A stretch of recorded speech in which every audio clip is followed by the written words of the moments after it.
Dan Loeb's got over $1 billion reasons to leave Yahoo's board. His activist hedge fund Third Point selling 2/3 of its Yahoo stake back to Yahoo. Loeb started building the stake in August 2011 at $13.50 a share. With Yahoo stock soaring 115% since he started buying, Loeb will get over $1 billion for his efforts. Loeb, who played a big role in bringing CEO Marissa Mayer to the company, will leave Yahoo's board along with 2 other Third Point directors. Loeb's win might be a loss for other shareholders, says Reuters Breaking Views columnist Rob Siren. It uses up most of Yahoo's remaining buyback program. They had about $1.9 billion remaining, and they're buying back $1.2 billion. So in other words, he's kind of jumping to the head of the pile. Right. And the other problem is, of course, is that Yahoo's done very, very well with since Loeb has joined the board. You know, they've done a couple of things. They've gone ahead and reduced their presence in Asia. They've got a lot of cash back. They've agreed to buy back stock. They hired Marissa Mayer. The stock's done really well. It's doubled. Of course, the problem is that now, will it continue to do well now that Loeb's gone? Yahoo shares down 3%. Apple's been getting some positive comments lately. The newest Apple booster, BMO analyst Keith Bachman, he's raising his price target of $30 to $480 and upping his profit estimate for the full year nearly 3%. Bachman is betting that Apple will beat earnings and revenue expectations when it reports tomorrow. He says the key is gross profit margins, and he sees margins falling over the next few quarters, but at a more gradual pace. He adds that Apple's ecosystem is proving resilient to the onslaught from Google's Android.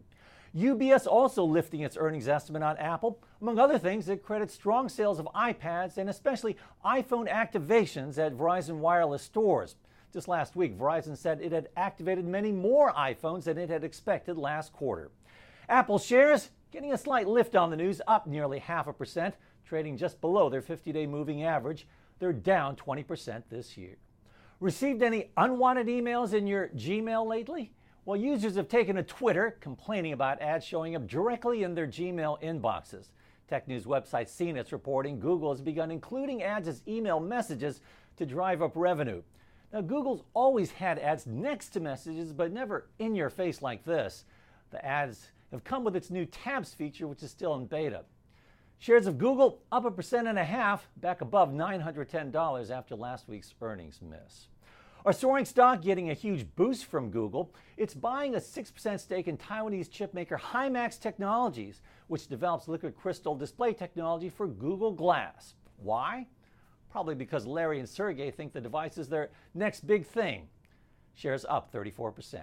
Sputtering is Activision Blizzard. 60% stakeholder Vivendi is expected to push for a special dividend from the video game company today. The potential payout would net Vivendi $2 billion. Activision shares down over 3%. And don't forget, Netflix reports after the closing bell. Analysts expecting beats on both profits and revenues for the second quarter. And now you can watch the earnings call on its streaming video platform.